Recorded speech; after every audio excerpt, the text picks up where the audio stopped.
Hi guys! So today I will be telling you 10 things you should know before visiting Southeast Asia.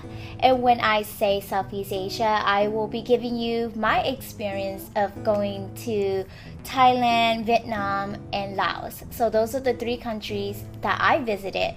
So I can only speak to those three. Okay, so number one thing that you need to remember to take on your trip is toilet papers. I will suggest, I also suggest that you take those very thick toilet paper, the good kind, okay? And take those because they also don't really offer napkins at restaurants. So I know that whenever I eat spicy food, I always get the nose running, everything running. And so make sure you have some very thick toilet paper so that you can also use it as napkin, so double use. I took one toilet paper roll and I was on my trip for 2 weeks, and so that lasted me. So depending on your bowel movement, you can estimate how much you need. And by the way, these are in no particular order, so it's not like I'm giving you the most important thing first. The second thing you need to know is that you need to bring some kind of skin protection. But in Thailand, a lot of the sunscreen products, they have whitening cream side. If you don't want to go through this whitening process, then make sure to buy your own sunscreen. I also want to mention is bug repellent because to get the beautiful view, you want the river and whatnot, but that also comes with mosquitoes and flies and a whole bunch of other bugs at night. And so luckily we have these net over our bed, but regardless, when you're out enjoying the outdoors, especially in those countries, it's beautiful out there. So make sure you take some bug repellent, just protect yourself. Number 3, so make sure you take some kind of hand soap or hand sanitizer, because a lot of times when you go and use the restrooms, they don't have any kind of soap for you to wash your hands with, and if they do, is a bar soap. So I don't know about you, but I don't want to use a bar soap that I don't know who else used it and put their hands on it. So I also suggest that you take hand sanitizers. You don't know, who's been touching stuff, and I don't know. It's always good to be safe than sorry, and make sure you protect yourself in that way. So hand soap and hand sanitizer. Next, make sure that you get all your shots before you go overseas. So whatever shots that you need, that your doctor recommend before you travel. So I'm one of those rebellious people who didn't do anything, didn't go see my doctor before I went, and I kind of paid for it when I went to Thailand. So the story in Thailand was I got sick when I went to Chiang Mai. I had horrible headaches and really bad allergies. So I went to a local pharmacy and I went in and I asked them for some allergy pills, and they recommended a box for me, and I ate one. My boyfriend ate one, and then that night I was just so I don't know how I felt. Gross and too much inflammation, but I had to wake up in the middle of the night and throw up. Just a FYI that if you are someone who doesn't really get sick often, or someone who doesn't easily get sick, and you want to take the chance, great, whatever is your choice, but make sure that you do just take some off-the-counter medicine, just in case you do get sick, you have it handy and prepare for yourself. Take precaution, okay? And so make sure you do that, and so you don't have to go and buy some medicine over there that may or may not accommodate with your body. So just FYI. Next, something that I also learned while going to Thailand, and I didn't visit that many temples in Vietnam or in Laos, but in Thailand I visited a few temples. And so make sure you have proper clothes for the temple. No sleeveless shirt. Short sleeve I believe is okay. Short sleeve is fine, but make sure that it's not showing too much. And then as well as a long skirt. Or you can wear jeans if you want, or long skirts, but definitely no short skirt, no shorts, no sleeveless top. And also ladies, I know this is covering your legs and everything already, but no yoga pants. I made the mistake of thinking that I can go to a temple wearing yoga pants. So I was covered from the top. I had a sweater over my tank top because in Thailand it's just freaking hot and humid, and so I had a tank top on, and then I had a sweater over that, and I have yoga pants, and I thought that was going to be okay because the pants is long, it's covering everything. But when I got there, they told me no, you cannot wear yoga pants or any kind of workout pants that it's a bit too tight, and so just keep that in mind, that yoga pants is not okay. Wear long skirt or pants, real pants like jeans and slacks, that sort of things. So just want to FYI and let you know what kind of clothes to wear when you're visiting temples. The next one that I'm going to talk about, I know it's not very fashionable, okay, but it's definitely something that I took with me and gave me peace of mind. Fanny pack. I think it would give me peace of mind knowing where my what is that thing called? What's that document called? It gives me peace of mind knowing where my passport is at all times. My fanny pack is very, very thin. Actually, I will show you guys. Hold on.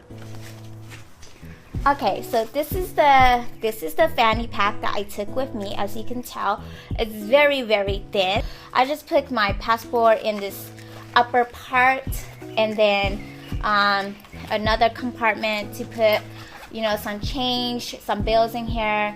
So I know that I'm keeping this on my body, secure to me, and so that just gave me peace of mind. Another suggestion that I will give you also is that you should research in that country that you are visiting what are the do's and don'ts there. So for example, what are some of the taboos or some of the things that maybe here in the States or wherever you are from, it may be proper, it may be polite to do, but perhaps over there it's not polite. So for example, very, very simple, and correct me if I'm wrong in the comment section below, but from my research, they were saying that in Thailand it's disrespectful for you to show the bottom of your feet while you're sitting. So if you have your feet crossed over and the bottom of your shoes are showing or your feet is showing, that's why a lot of time in temple they sit with their feet or with their legs behind them, so that it's not really showing in front of people, or pointing with your feet is very disrespectful. So it's just simple things like that that perhaps you and I don't really think about. So my suggestion is just to read up on that country. What are some of the things that you should and shouldn't do, things to just keep in mind. Another thing that I highly suggest is that you learn a few simple phrases from that country that you are visiting. Perhaps it could be something as simple as saying hi, or it could be something as simple as just introducing your name, or just saying thank you, or just giving a simple compliment. Definitely people appreciate it when you say thank you in their native tongue.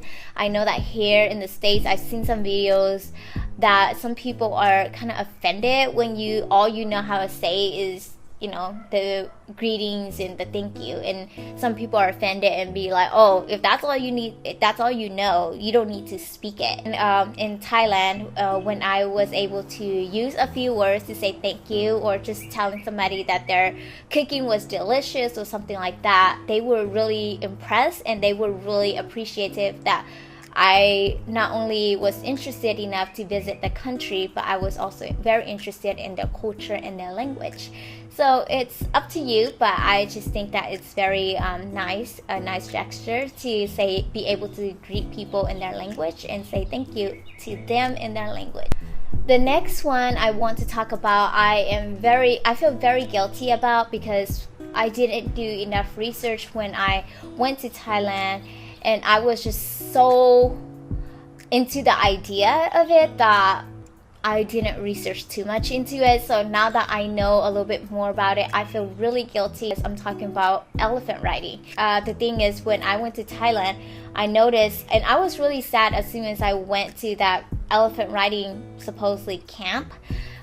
So when we arrived to this camp, it wasn't really a camp. It was kind of like some stalls on like the side of the streets with elephants tied to different trees and stuff, and they have their rope or their chain was only like 15-20 feet long, so they could only walk around in that little circle. So I felt really guilty as soon as I saw the elephant. And a lot of times a lot of these so-called camps don't really treat the elephants well, but if you do want to go and see elephants or play with them or maybe even ride them, make sure that you do your research, know the company that you're going with, and make sure that this company treat their elephants well, and make sure that they, it's a real camp, a real sanctuary for the elephants to grow and develop and be loved and adored. So just make sure you do your research before you go out there and check off your bucket list.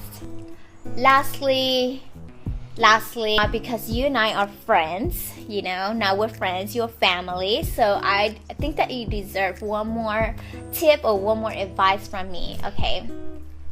Get your squat game strong.